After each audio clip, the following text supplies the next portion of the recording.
পুর পরিষদের তৈরি আবর্জনা রাখার গর্তে পড়া দুটো বাছুর উদ্ধার করল সাংবাদিক ও পশুপ্রেমীরা।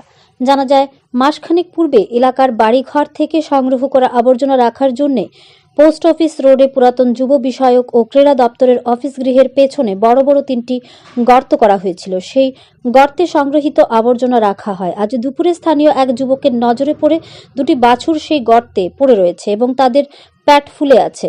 সাথে সাথে ওই যুবক এবং তার সাথে থাকা আরও 3-4 জন যুবক মিলে প্রাথমিকভাবে দমকল অফিসে গিয়ে খবর জানায় দুপুর 1:30টা নাগাদ।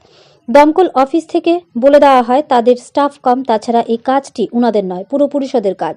যাই হোক, দেখতে দেখতে এলাকায় ভিড় জমে যায়। পাশ দিয়ে যাচ্ছিলেন পশুপ্রেমী পিয়ালি সেন ও অন্যান্যরা। উনিও ওনার সাধ্যমতো বিভিন্ন জায়গায় খবরাখবর করেন সেই বাছুর দুটোকে উদ্ধার করার জন্য। খবর দেন পুর পরিষদ কর্তৃপক্ষকে। সেই খবর পেয়ে সাংবাদিকরা ছুটে আসেন ঘটনাস্থলে।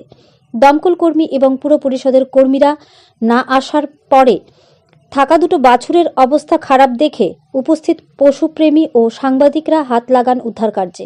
পরবর্তীতে তাদের প্রচেষ্টায় বাছুর দুটিকে উদ্ধার করা হয়। প্রত্যক্ষদর্শী এবং পথ চলতি জনগণ ক্যামেরার সামনে মুখ না খুললেও পুর পরিষদের এ ধরনের কাজের তীব্র সমালোচনা করেন। ওনারা বলেন, গর্ত 3টে ভালো কাজের জন্য করলেও তাদের উচিত ছিল বেড়া দিয়ে ব্যারিকেড করে দেওয়া। অবশ্য সর্বশেষে লক্ষ্য করা গেছে, বাছুর দুটো উদ্ধার করার পর বিকেল 4টায় দমকল কর্মীরা আসলেও পুর পরিষদের কোনো কর্মীকে দেখা যায়নি। এখন যদি গর্ত 3টিকে ব্যারিকেড করে না দেওয়া হয় তাহলে এমন দুর্ঘটনা আরও ঘটতে পারে বলে আশঙ্কা করছে এলাকাবাসীরা।